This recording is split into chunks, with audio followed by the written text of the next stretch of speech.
Alright, hello citizens of the internet. Hello.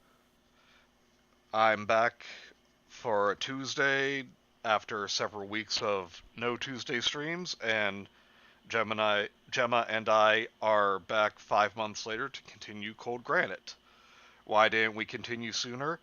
Fuck you, I owe you no explanation. But please enjoy the story. Yeah, I I've been away. Hello Anthony, how are you doing today? Hello. Get the link out to some people here. Gemma can entertain you while I'm getting the link out. Okay, you can't put me on the spot like that. It's been 5 months.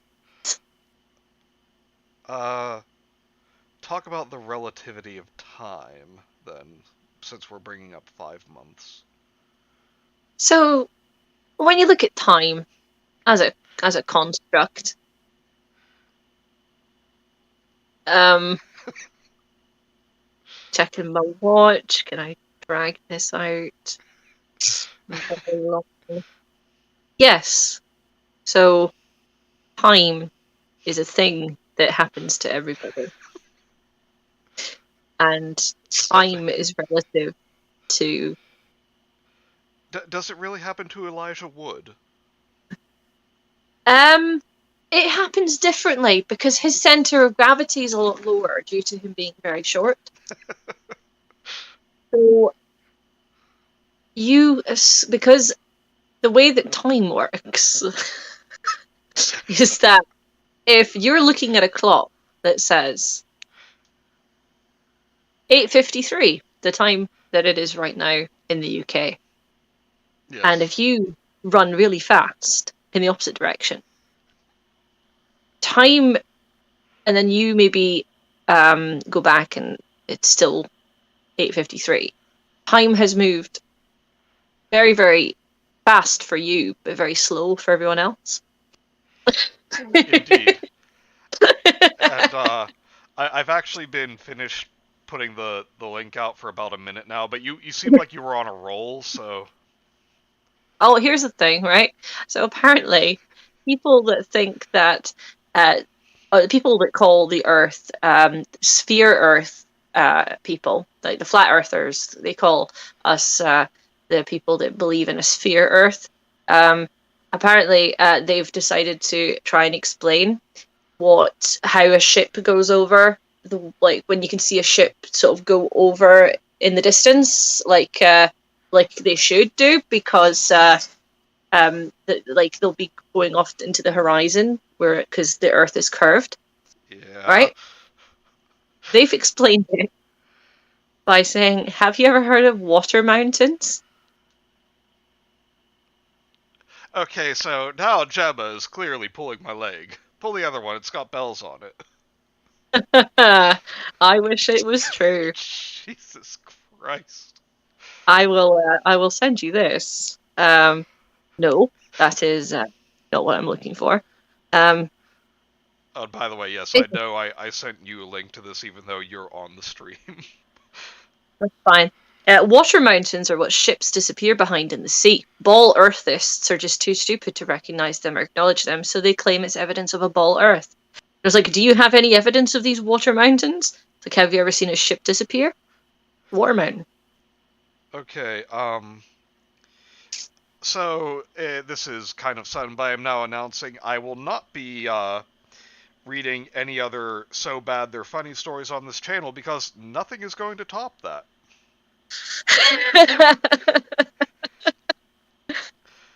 Oh no.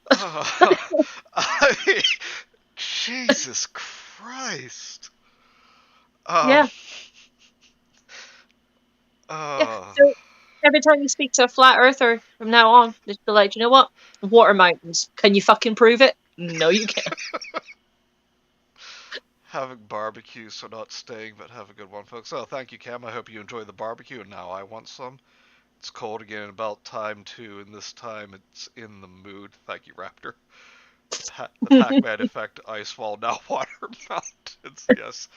And Anthony, I know I asked you a couple streams ago if you had a Discord. I don't remember what you said, but I'm going to put my username in the chat here, and if you are interested in joining us on Discord, just drop me a DM there. Hello, Chris.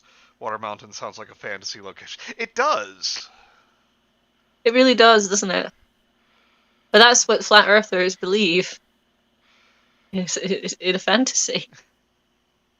That's what... So yeah, I hopefully have ruined the day of all of you. Fine. Well, with that, shall we get started? Yes, let's get started.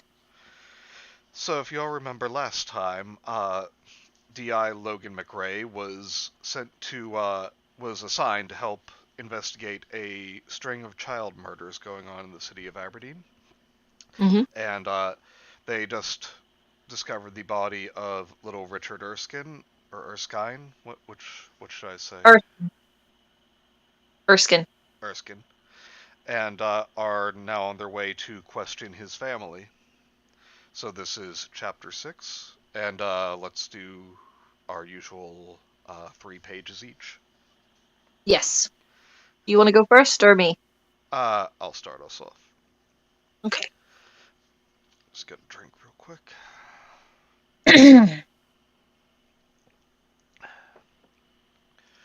Richard Erskine's mother was overweight, overwrought, and not much more than a child herself. The lounge of her middle terrace house in Torrey was packed with photos in little wooden frames, all showing the same thing: a grinning Richard Erskine, 5 years old, blonde hair, squint teeth, dimpled cheeks, big glasses. The child's life was mapped out in the claustrophobic room, from birth right through to... Logan stopped that thought before it could go any further. The mother's name was Elizabeth, 21, pretty enough if you ignored the swollen eyes, streaked mascara, and bright red nose. Her long black hair was scraped back from her round face, and she paced the room with frantic energy, eating her fingernails until the quicks bled. He's got him, hasn't he?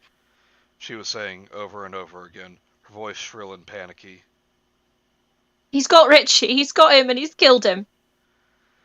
Logan shook his head. Now, we don't know that.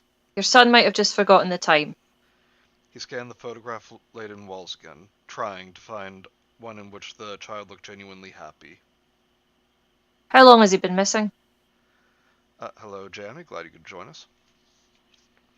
She stopped pacing and stared at him. 3 hours! I already told her that. She flapped and chewed a hand in WPC Watson's direction. He knows I worry about him. He wouldn't be late. He wouldn't. Her bottom lip trembled, and tears started to well up in her eyes again. Why aren't you out there finding him? We've got patrol cars and officers out there right now looking for your son, Mrs. Erskine. Now, I need you to tell me what happened this morning, when he went missing. Mrs. Erskine wiped her eyes and nose on the back of her sleeve. He was supposed to come straight back from the shops. Some milk and a packet of chocolate biscuits. He was supposed to come straight back. She started across the lounge again, back and forth, back and forth. Which shops did he go to? The ones on the other side of the school. It's not far.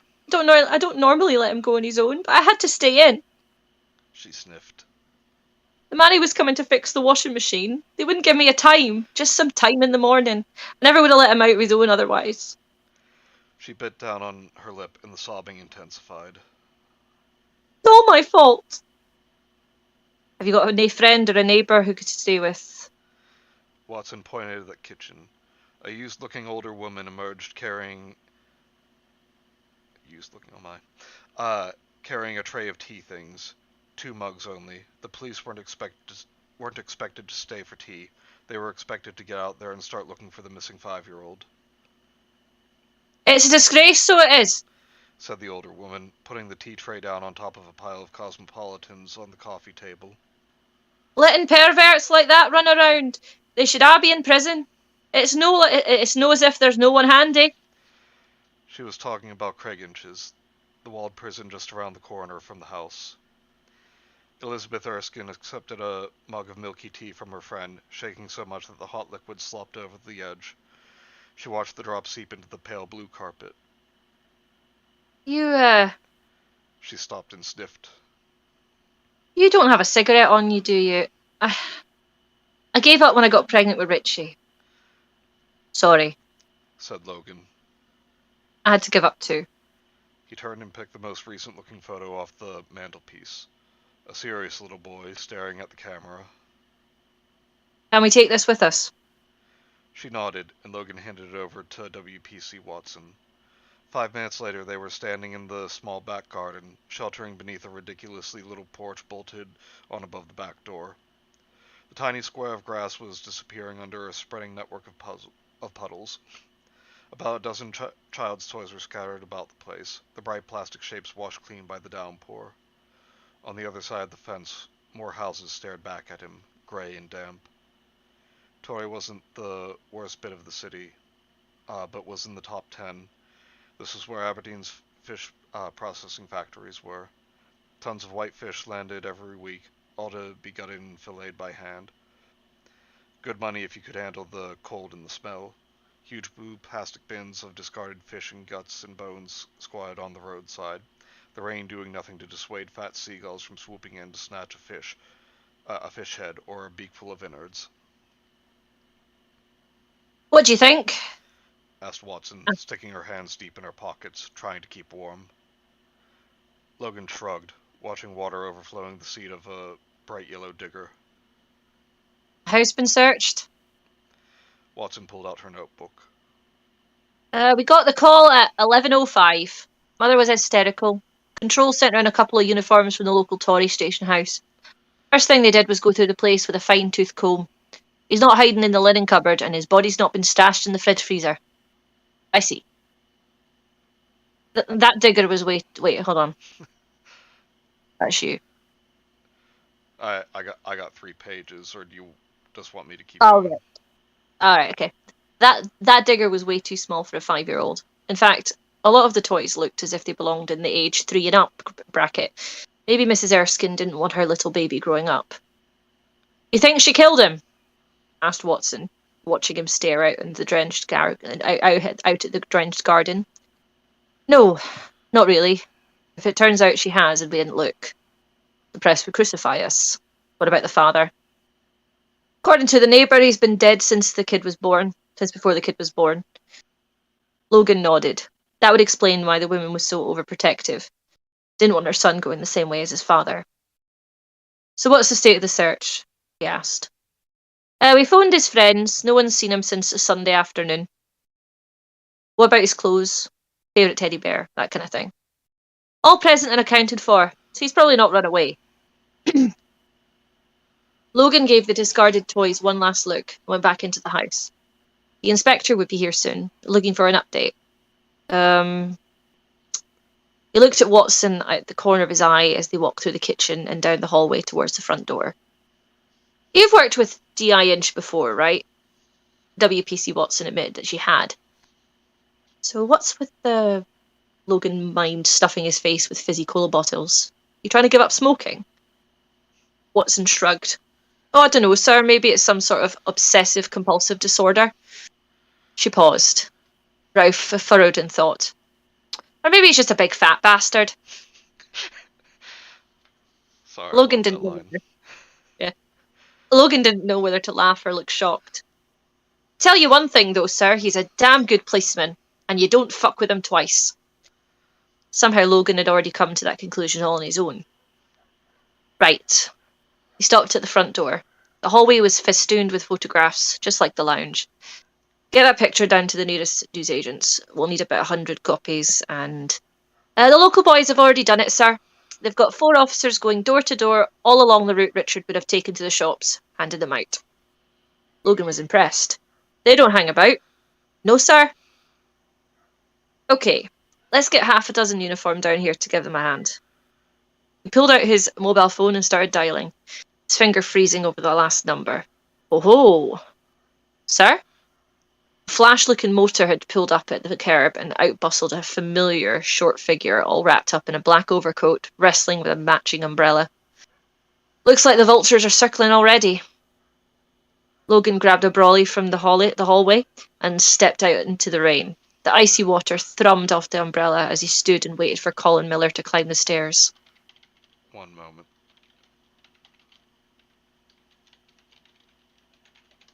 Okay. Sergeant! Said Miller, smiling. Long time no see. You still carting that tasty... The smile became even broader as he saw WPC Watson scowling from the doorway. Constable, we was just talking about you. What do you want?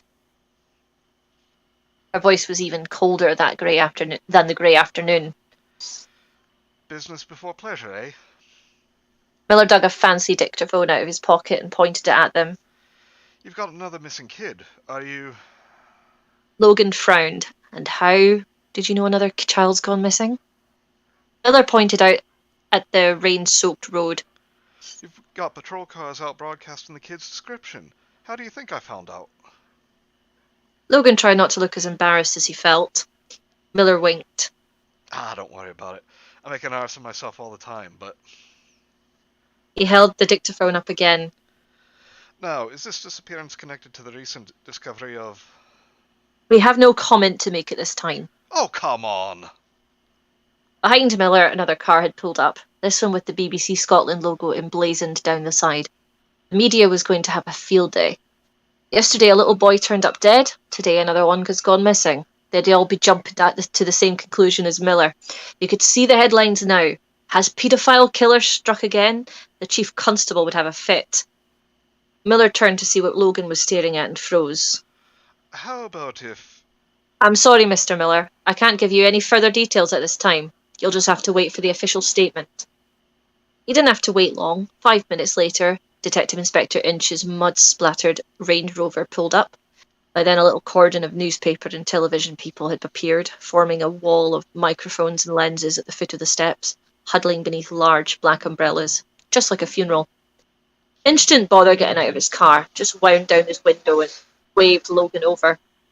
The cameras turned to watch Logan cross the road and stand in the rain beneath his borrowed umbrella by Detective Inspector Inch's window, trying not to wince at the smell of wet spaniel that oozed out of the car's interior. Aye. Said the inspector, nodding towards the ring of cameras. Looks like we're going to be on the telly tonight. He ran a hand over his bald head. Good job I remembered to wash my hair. Logan forced a smile. The scars crisscrossing his stomach were starting to bother him as last night's punch in the guts made its presence felt. Right.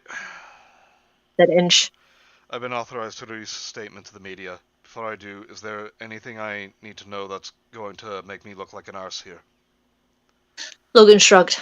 As far as we can tell, the mother's being straight with us. But? Don't know. The mother treats the kid like he's made of glass, doesn't get out on his own. All his toys are for a kid 2 years younger than he is. I get the feeling she's smothering the life out of them. Inch raised an eyebrow, causing the pink, hairless skin of his head to wrinkle. Didn't speak. I'm not saying he hasn't been snatched. Logan shrugged, but still. Point taken. Said Inch, smoothing himself down. Unlike the filthy, smelly Range Rover, he was immaculately turned out in his best suit and tie. But if we play this down and he turns up all strangled with his willy cut off, we'll be up to our ears in shite. Logan's phone went off in an explosion of beeps and whistles. It was the Queen Street station. They picked up Duncan Nicholson. What? No. Logan smiled, the phone clamped to his ear. No. Stick him in a detention room. Leave him there and to sweat it till I get there. By the time Logan and WPC Watson got back to the force headquarters, a full-blown search was underway. Detective Inspector Inch had more than trebled the 6 uniforms that Logan had drafted in to help, and now more than 40 policemen and women, 4 dog handlers and their Alsatians were out in the freezing rain, searching every garden, public building, shed, bush and ditch between Richard Erskine's house and the shops on Victoria Road. The desk sergeant told them that Duncan Nicholson had been stuck in the mankiest detention room in the place. He'd be there for nearly an hour. Just to be on the safe side, Logan and WPC Watson stopped off at the canteen for a cup of tea and a bowl of soup.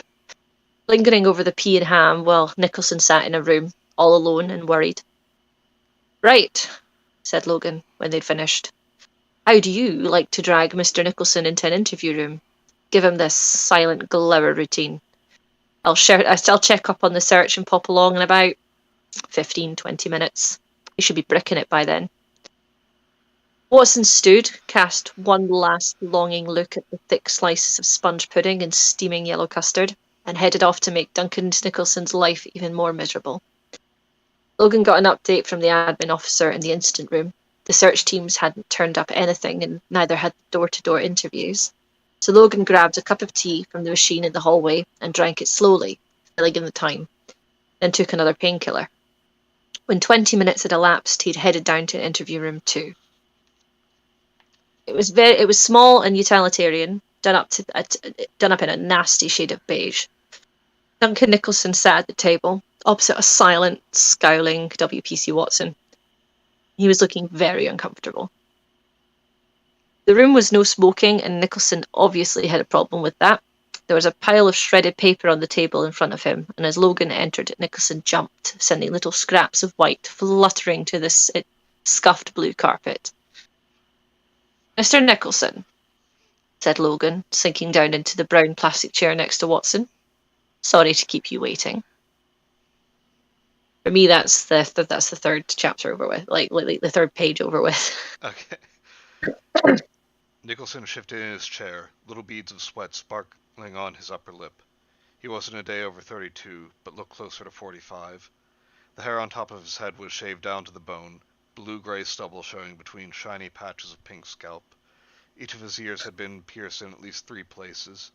The rest of him looked as if he had been thrown together on a Monday morning before the factory was properly awake. "I've been here for hours," he said, mustering up as much indignity as he could. "Hours! There's nae bog. I was bursting." Logan frowned. Dear, dear, dear.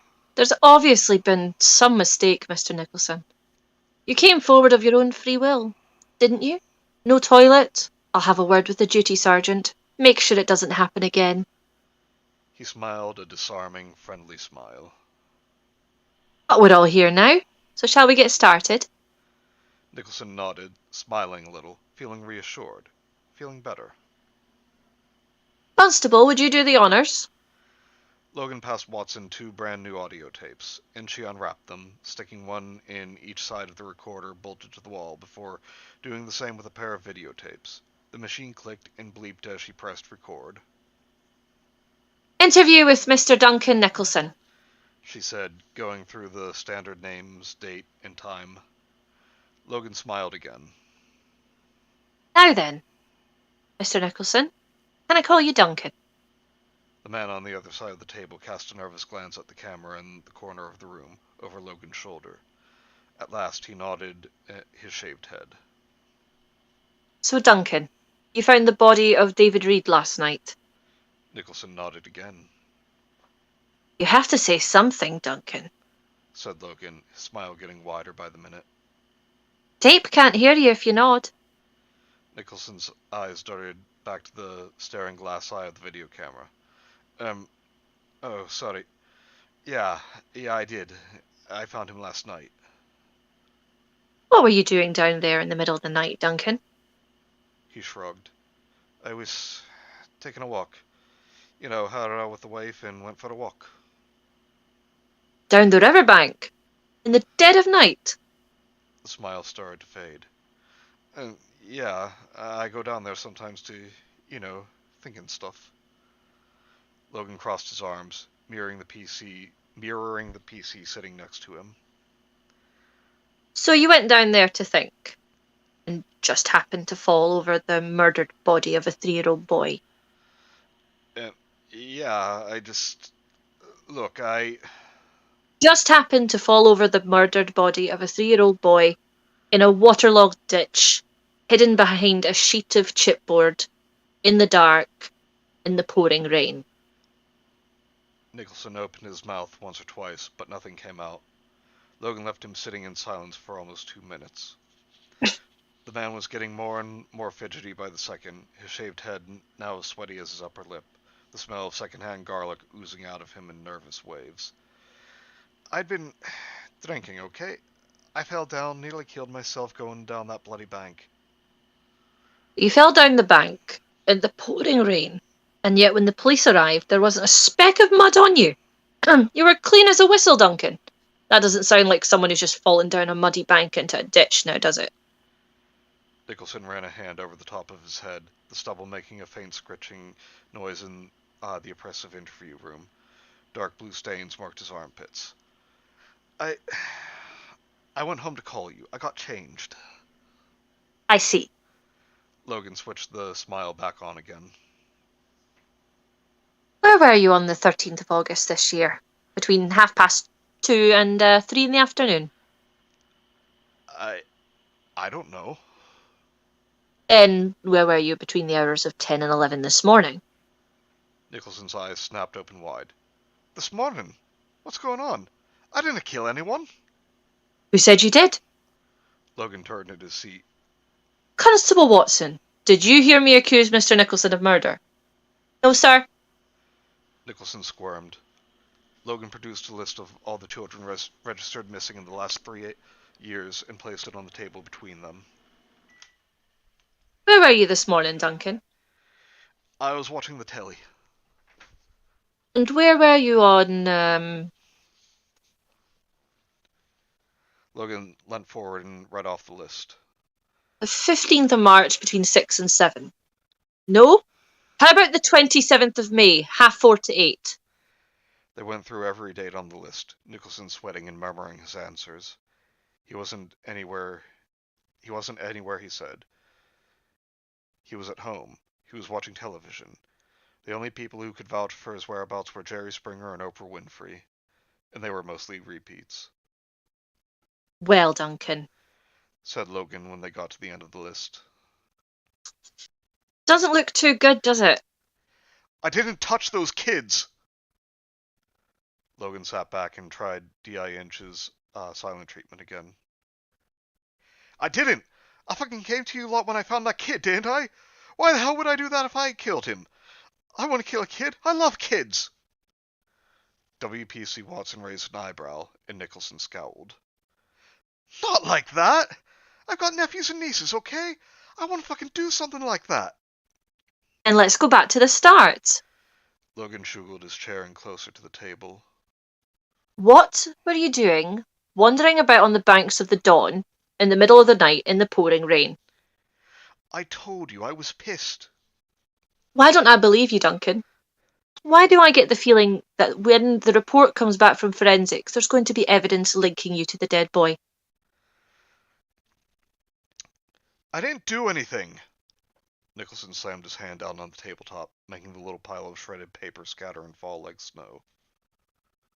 We've got you, Mr. Nicholson.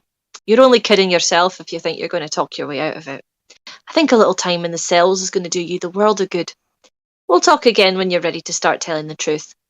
Interview terminated at 13:26. Hello, Cove. Glad you could join us.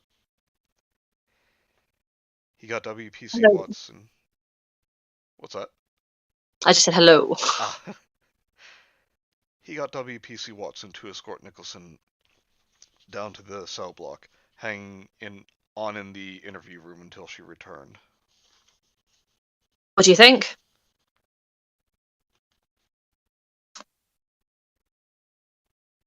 He asked. I don't think he did it. He's not the right type.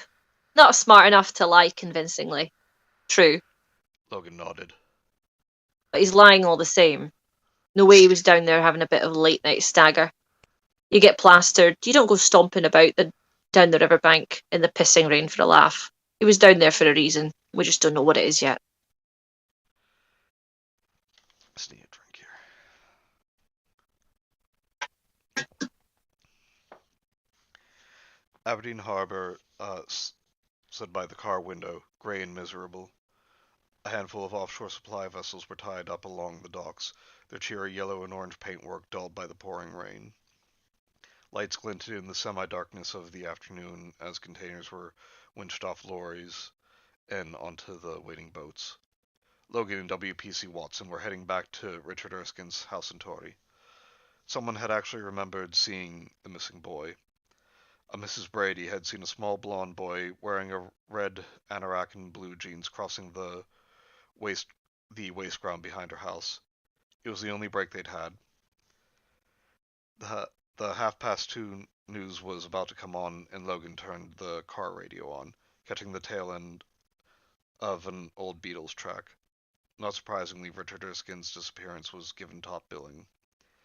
D.I. Inch's voice boomed out of his speakers, asking members of the public to come forward with information about the child's whereabouts. He had a natural flair for the dramatic, as everyone who'd seen him in the annual Christmas panto knew, but he managed to keep it in check as the newsreader asked the obvious question. Do you think that Richard has been taken by the same pedophile who killed David Reed? At this moment, we're just looking to find Richard safe and sound. If anyone has any information, please call our hotline on 0800 555 999. Thank you, Inspector. In other news, the trial of Gerald Cleaver, the 56-year-old former male nurse from Manchester, continues today under tight security following death threats made to the accused solicitor, Sandy. Hold on, I can remember this. Sandy Moore-Farquharson. Mr. Moore-Farquharson spoke to Northson News. Can't write today. Here's hope you got it right. Here's hoping it's not just an idle threat. Logan reached out and snapped the radio off before the lawyer's voice could come through the speakers. Sandy Moore-Farquharson deserved to get death threats. He was the Weasley little shite who'd argued leniency against Angus Robertson, who tried to claim that the Maastricht monster wasn't entirely to blame, that he had only killed those women because they'd reacted violently against his advances, that they'd dressed provocatively, that they'd been, basically, asking for it. The media presence outside the door of little Richard Erskine's house had almost doubled by the time they got there. The whole road was packed with cars. There were even a couple of outside broadcast vans. WPC Watson had to park miles away, so they trudged back through the rain, both sheltering under her umbrella. BBC Scotland had been joined by Grampian, ITN, and Sky News. The harsh white television lights bleached color from the pale granite buildings. No one seemed to take much notice of the winter rain, even though it was battering down from the sky in sheets of frigid water. The blonde woman with the big boobs from Channel 4 News was doing a piece to the camera, standing far enough down the street to get the house and the rest of the pack in the background. I have to ask, does the media's attention on a family's pain at a time like this really serve the public's interest when... Cope says, how do we make BBC worse? BBC Scotland.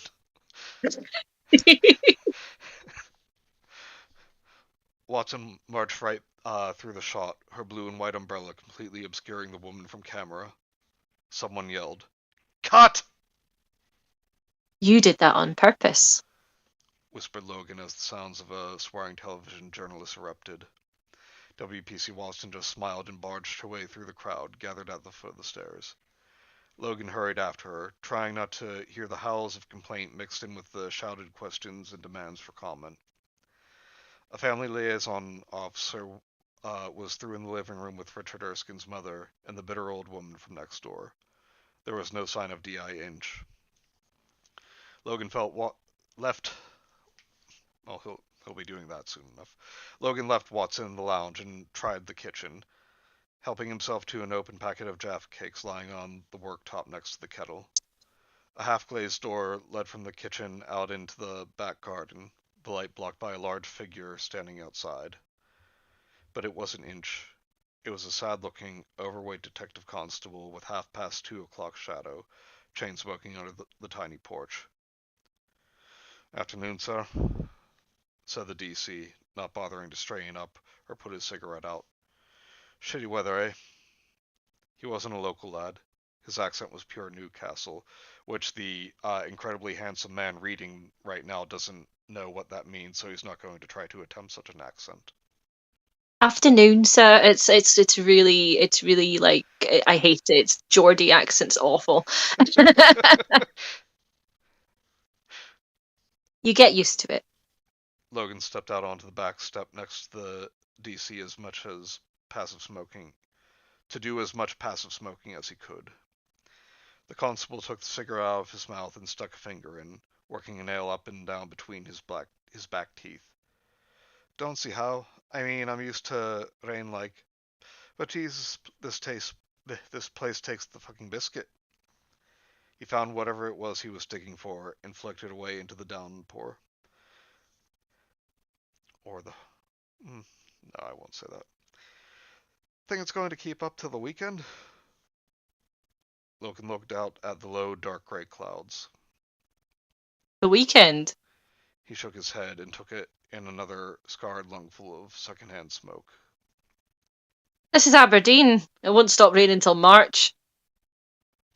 Bollocks! The voice was deep, authoritative, and coming from directly behind them. Logan twisted his head round to see D.I. Inch standing in the doorway with his hands in his pockets. Don't you listen to D.S. McRae, he's pulling your leg. Inch stepped out onto the already crowded step, forcing Logan and the DC to shuffle precariously sideways. Won't stop raining till March. Inch popped a fruit sherbet into his mouth. March? Don't lie to the poor constable. This is Aberdeen. He sighed and stuck his hands back in his pockets. It never stops fucking raining. They stood in silence, watching the rain do what rain does. Well, I've got a bit of good news for you, sir, said Logan at last. Mr. Moyer Fackerson is receiving death threats. Inch grinned. Hope so. I've written enough of them. He's representing Gerald Cleaver. Inch sighed again. Why doesn't that surprise me? Still, that's D.I. Steele's problem. Mine is, where's Richard Erskine? And that was chapter 6. I just forgot this place existed until now, and this is going to be really difficult to not laugh at.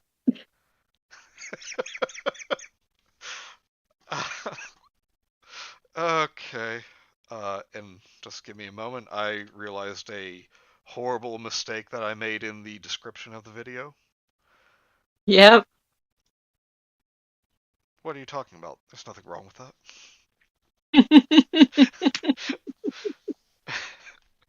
And I really hope this video doesn't get like a lot of comments from pissed off X-Men fans, because one of the search terms I picked up from YouTube was Logan. Nice. Good chapter, good book so far. I'm glad you think so. What's BBC Scotland's most popular show? I don't know. This isn't a joke. I really don't know.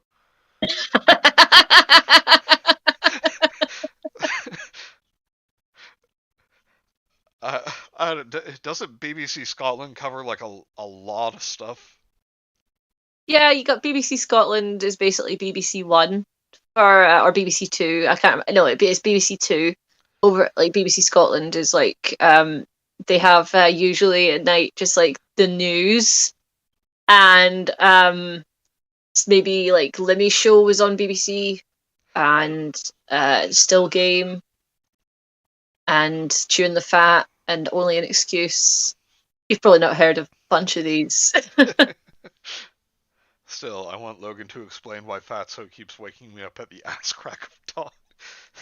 Because he's a cat. Does BBC Scotland cover the wild haggis in its natural habitat, the pub?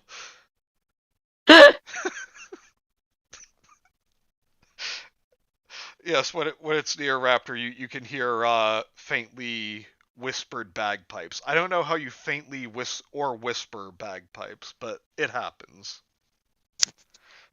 Is that enough stereotype? And I'm just saying all this to put off the next part that I have to read. Right. Because, like you said, okay. The name of this I place. want to preface this that this is a real place, and I am going to spell it out for you because it's genuine and it does exist, and people do go here, and my dad used to go here all the time. Let's look on the bright side, though. Maybe if we say it enough times, Najee will show up and, and say something like, "Why don't you guys stop being cowards and just say the whole word?"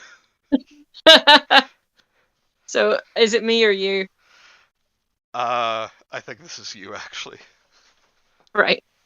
So, chapter 7. They found the body in the council tip at Nig. Spelt Nigg. That's all. That's all. Just south of the city. A 2-minute drive from Richard Erskine's house. A party of school children had been out on a field trip, recycling and green issues. They arrived by minibus at 3:26 and proceeded to don little white breathing masks, the kind with the elastic band holding them on, and heavy-duty rubber gloves. Everyone wore waterproof jackets and Wellington boots.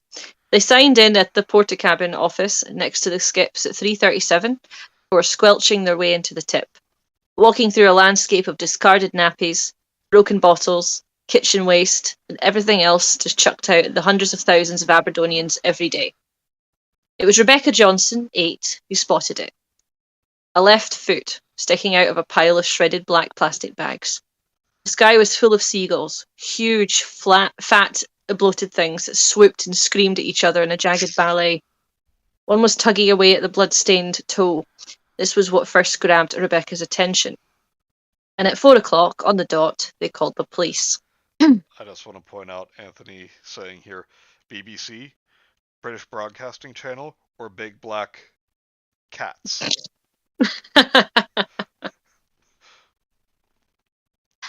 The smell was unbelievable, even on a wet and windy day like today. Up here on Dooney's Hill, the rain was bitterly cold. It hammered against the car, gusts of wind rocking the rusty Vauxhall, making Logan shiver even though the heater was going full pelt. Both he and WPC Watson were soaked to the skin. The rain had paid no attention to their police-issue waterproof jackets, saturating their trousers and seeped into their shoes, along with Christ knows what else. Car windows were opaque, the blowers making little headway. Yeah, I just have to comment, we use those same sorts of jackets in security. Yeah, waterproof my ass. Yeah.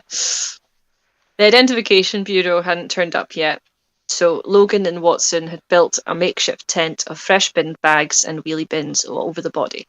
It looked as though if it was going to fly apart at any moment, torn to pieces by the howling wind, but it kept the worst of the rain off. Where the hell are they? Logan cleared a porthole in the fogged-up windscreen. His mood had swiftly deteriorated as they struggled with the whipping black plastic bags and uncooperative bins. The painkiller he'd taken at lunchtime was wearing off, leaving him sore every time he moved. Grumbling, he pulled out the bottle and shook one into his hand, swallowing it down dry. At long last, an almost white, unmarked van slithered its way slowly along the rubbish road, its headlights blazing. The Identification Bureau had arrived. "And about bloody time," said WPC Watson. They clambered out of the car and stood in the driving rain. Behind the approaching van, the North Sea raged, grey and huge, the frigid wind making its first landfall since the Norwegian fjords. The van slid to a halt, and a nervous-looking man appeared out through the windshield at the driving rain and festering rubbish. "You're not going to bloody melt," shouted Logan. He was sore, cold, damp, and in no mood for dicking about. A troop of 4 IB men and women grudged their way out of the van into the downpour and swore the sock tent up over Logan's makeshift fort. The wheelie bins and black plastic bags were turfed out into the rain and the portable generators set up. With a roar, they burst into life, flooding the area with a sizzling white light. No sooner was the crime scene waterproof than Doc Wilson, the duty doctor, turned up. "Evening all," he said, turning up the collar of his coat with one hand and grabbing his medical bag with the other. He took one look at the minefield of crap that lay between the dirt road and the blue plastic marquee and sighed. "I just bought these bloody shoes. Ah, well." He stomped off towards the tent with Logan and WPC Watson in tow. An acne-ridden IB officer with a clipboard stopped them at the threshold, keeping them all out in the driving rain until they'd signed in, and then watched them suspiciously until they'd all clambered into white paper boiler suits. Inside the tent, a single human leg rose out of the sea of refuse sacks, from the knee down, like the Lady of the Lake's arm. The only thing missing was Excalibur. The IB video operator was sweeping his way slowly around the remains, filming as the rest of the team carefully collected rubbish from the bags surrounding the one with the leg in it, and stuffed the debris into clear plastic evidence pouches. Do us a favour, said the doctor, handing his medical bag to Watson. She stood silently while he popped the case open and dug out a pair of latex gloves, snapping them on as if he was a surgeon. Give us a bitty room then, he told the bustling IP people. They stood back and let him get at the body. Doc Wilson took hold of the ankle with his fingertips just below the joint. No pulse. Either this is your genuine severed limb or the victim's dead. He gave the leg an experimental tug, causing the rubbish in the bag to shift and the IB team to hiss in pain. This was their crime scene. Nope. Nope. I'd say the leg's well and truly attached. Consider death declared. Thanks, Doc, said Logan as the old man straightened himself up and wiped his latex gloves on his trousers. No problem. You must hang around till the pathologist and the fiscal get here. Logan shook his head. No sense in us all freezing our backsides off, thanks anyway. 10 minutes later, as the Identification Bureau photographer stuck his head round the entrance to the tent. Sorry I'm late. Some idiot went for a swim in the harbour and forgot to take his kneecaps with him. Jesus, it's bloody freezing out there.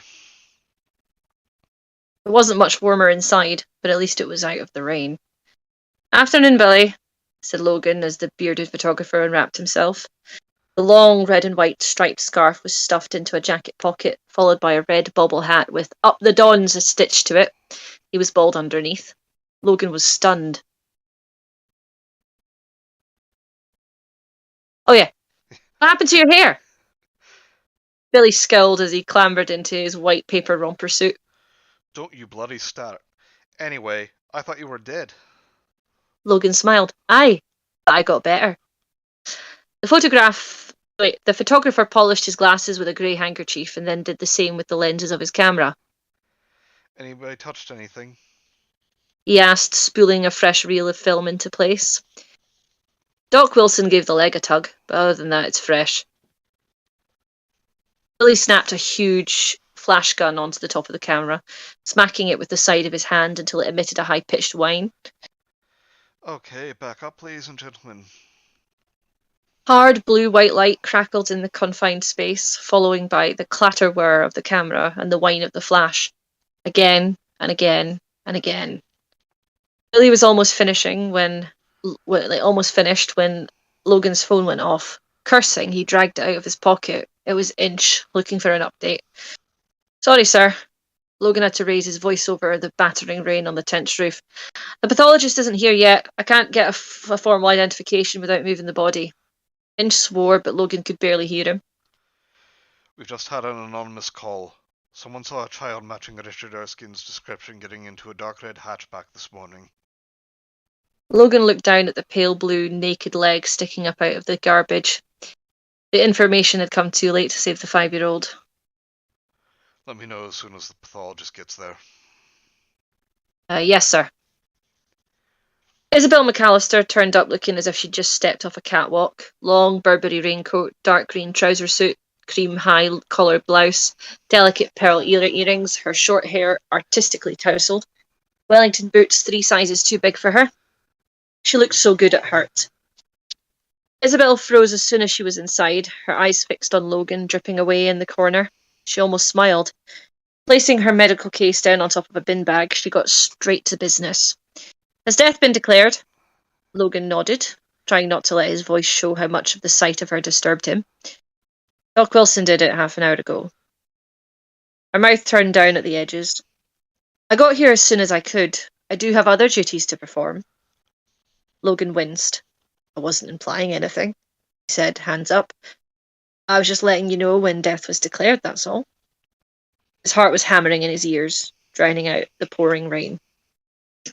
She stood her ground, staring at him, her face cold and unreadable. I see, she said at last.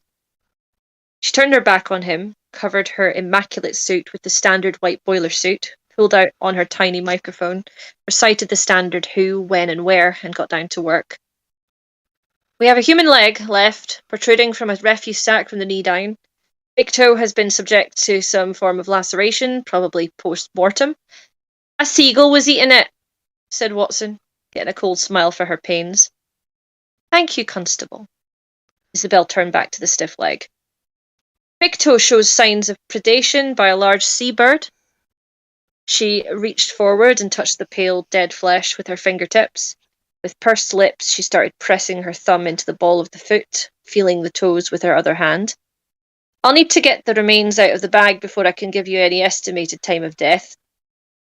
She motioned for one of the IB team to come over and made him spread a fresh plastic sheet on top of the shifting floor of rubbish. They dragged the bag with the legs sticking out of it from the pile and onto the sheet. All the time, Billy flashed and whirred away. Isabel hunkered down in front of the bin bag and slit it open with one smooth pass of a scalpel. Rubbish spilled out of the sack, caught by the plastic sheeting. The naked body was curled in a ball, held in the fetal position with brown packing tape. Logan caught a glimpse of pale blonde hair and shivered. Dead children looked smaller than he remembered. The skin was a delicate shade of milk bottle white between the swaths of brown sticky tape, faint patches of purple forming over the shoulders. The poor little sod had been upside down in the bag, and the blood had pooled in the lowest parts. Do you have an ID? Isabel asked, peering at the small corpse. Richard Erskine, said Logan. He's 5. Isabel looked up at him, a scalpel in one hand and Evison's bag in the other. He's not anything, she said, straightening up.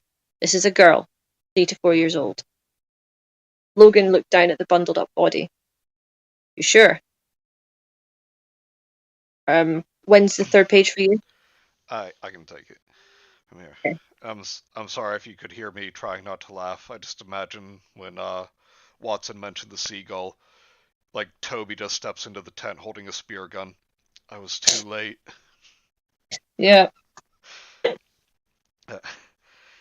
Isabel slipped her scalpel back into its case, straightened up slowly, and looked at him as if he was an idiot. Medical degrees from Edinburgh University might not be all they're cracked up to be, but one of the few things they did teach us was the difference between little boys and little girls. The whole absence of a penis thing is kind of a giveaway. Logan went to ask the obvious question, but Isabel cut him off. And no, I don't mean it's been removed like the Reed boy. It was never there in the first place. She picked her medical case up off the bin bag floor. If you want a time of death or anything else, you'll have to wait until they've done the post-mortem. She waved a hand at the IB officer who'd rolled out the plastic carpet for her. You. Get all this crated up back to the morgue. I'll continue there. There was a quiet, yes, ma'am, and she was gone, taking her bag with her, but leaving a chill behind. The IBF's officer waited until she was well out of earshot before muttering, "Frigid bitch." Logan hurried out after her, catching up as she clumped back to her car. Isabel? Isabel, wait. She pointed her keyring at the car. The indicators flashed and the boot popped open. I can't tell you anything more till I get the body back to the morgue. Hopping on one foot, she pulled off a Wellington and dropped it into the plastic-lined box, replacing it with a suede boot. What was that all about? All what about? She went to work on the other Wellington, trying not to get too much garbage on her nice new shoes. Look, we're going to have to work together, okay? I am well aware of that, she said, tearing off the boiler suit, flinging it in with the wellies, and slamming the boot shut. I'm not the one with the problem. Isabel. Her voice dropped 20 degrees. Were you purposely trying to humiliate me back there? How dare you question my professionalism? She wrenched open the car door and climbed in, slamming it in his face. Isabel. The window slid down and she looked up at him, standing in the pouring rain. What? But Logan couldn't think of anything to say.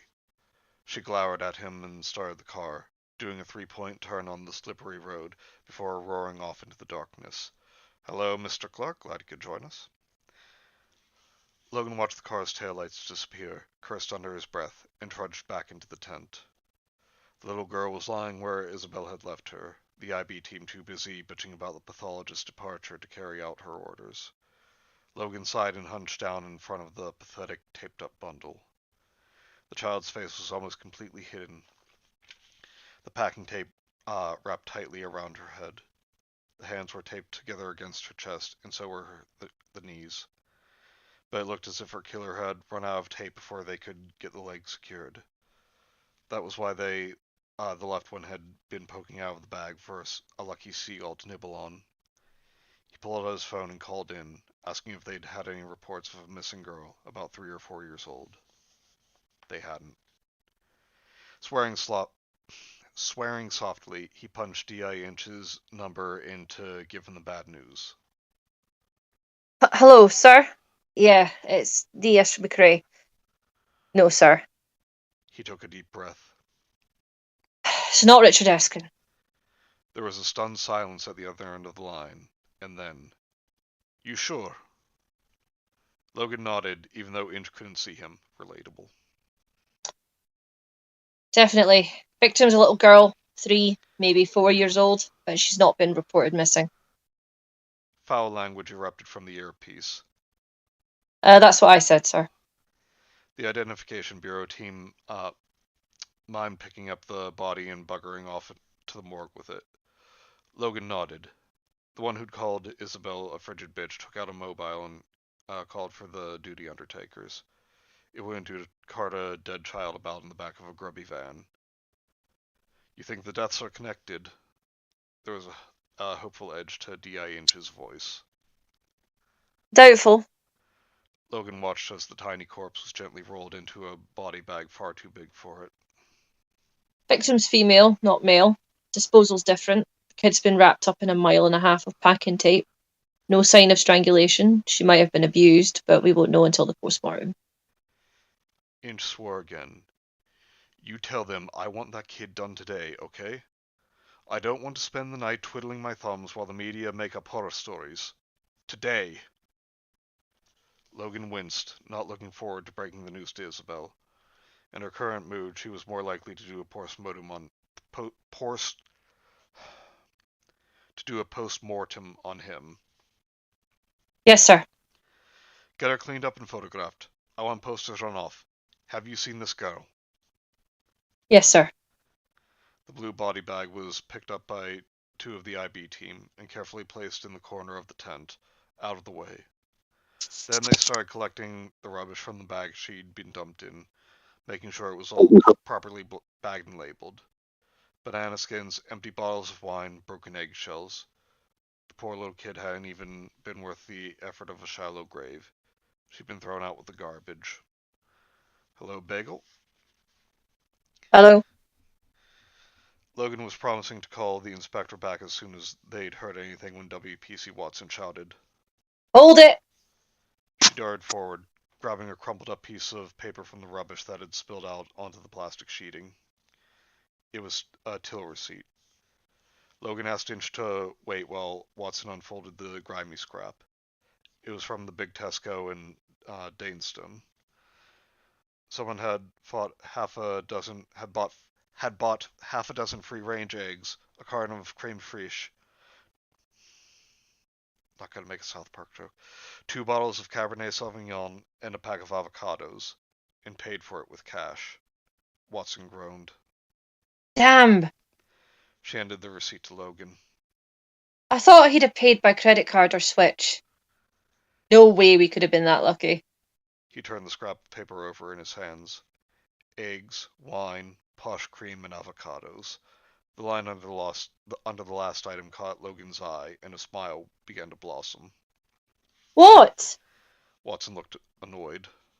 What's so funny? Logan held the receipt aloft and beamed at her. Sir? He said into the phone. WPC Watson's found a supermarket receipt in the bag with the body. No, sir, he paid cash.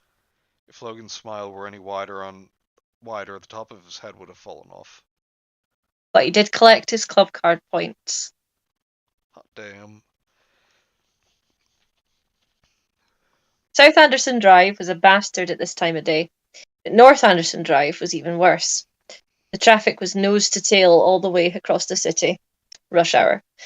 The Procurator Fiscal had finally turned up, bustled about the crime scene, demanding an update on the investigation, complained that this was the second dead child to be discovered in as many days, implied that it was all Logan's fault, and sodded off again.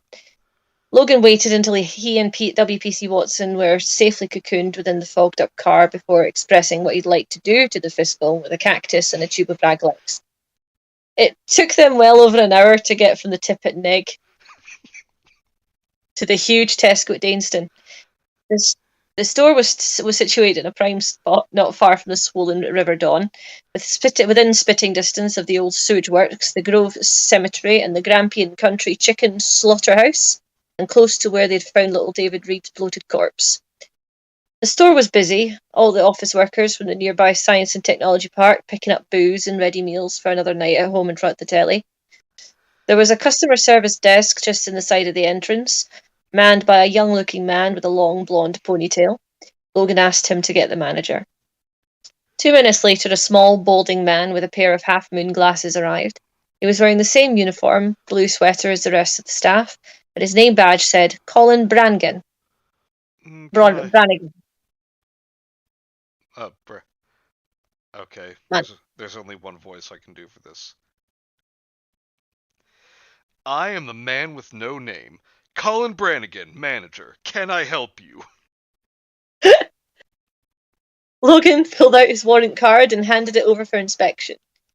Mr. Brannigan, we need to get some information on someone who was shopping here last Wednesday. He pulled out the receipt, now safely encased in a clear plastic evidence wallet. He paid cash, but used his club card. Can you give me his name and address from the card number? The manager took the see-through envelope and bit his lip. Well, I don't know about that, he said. You see, we've got to abide by the Data Protection Act. I can't just go giving our shoppers personal details. We'd be liable. He shrugged. Sorry. Logan dropped his voice to a near whisper. It's important, Mr. Brannigan. We're investigating an extremely serious crime. The manager ran a hand over the shiny top of his head. I don't know. I'll have to ask head office. Fine. Let's go do that. Head office said sorry, but no. If you wanted access to their customers' records, you'd have to make a formal request in writing or get a court order. They had to abide by the Data Protection Act. There could be no exceptions. Logan told them about the little girl's body in the bin bag. Head office changed their minds. 5 minutes later, Logan was outside clutching an A4 sheet of paper on which he was printed a name, address, and total number of club card points earned since September. Yep. Amazing what a difference that kind of information can make. Yep. And that was chapter 7. And it seems we finished just in time. Yep.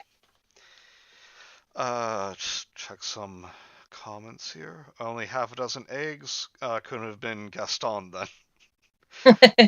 Wise philosopher once said, I ran up 30 on 30 on 30. When I'm in the streets, I stay too sturdy. Okay. I don't know what's going on, but the story seems pretty well written, and it sounds interesting. I'm glad you think so. If you want, you can go check out our stream that we did for the channel's first anniversary. It is titled as such and has a nice thumbnail with fireworks. And yes. We read the first 5 chapters in that video. Yeah. Says the man with no name gives name anyway. You had one job. Yeah, I was making a Zap Brannigan reference. I am the man with no name. Zap Brannigan, at your service.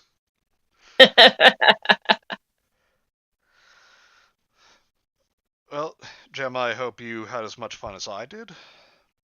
Yes, although I realised that I managed to get the two, like, me reading out the 2 times we had, like, the word Nig was mentioned. Yes. But search it up is a real place. Yes, it is. Just make sure you stop after the second G there. And hopefully we can continue this soon. Yes, hopefully soon. But yeah, I'm glad that we got to continue, a return to form or a homecoming, you might say. And Oh, tomorrow, tomorrow will be, will be, well, probably not Gemma, since I believe you have drama tomorrow. Yes. I do, yes. Well, I'm sure you'll have fun with that. But tomorrow I will be reading more Hunting Dogs with Raptor, Kenzie, and Bioman. So please join us all then. And hopefully Sunday evening, Gemma, Kenzie, and I will be reading R.L. Stein's The Haunting Hour. Yes. Uh, yeah, I'd probably go back and listen to it for sure. Excellent. Damn, guess this is a sign I need to watch Futurama again. Oh, always. But I had a good time regardless. Excellent, excellent. What are people from there called? Bagel, no!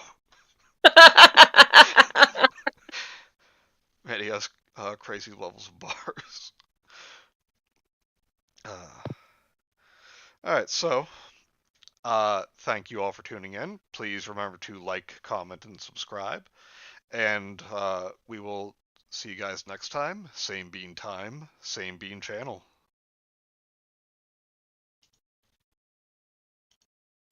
All right.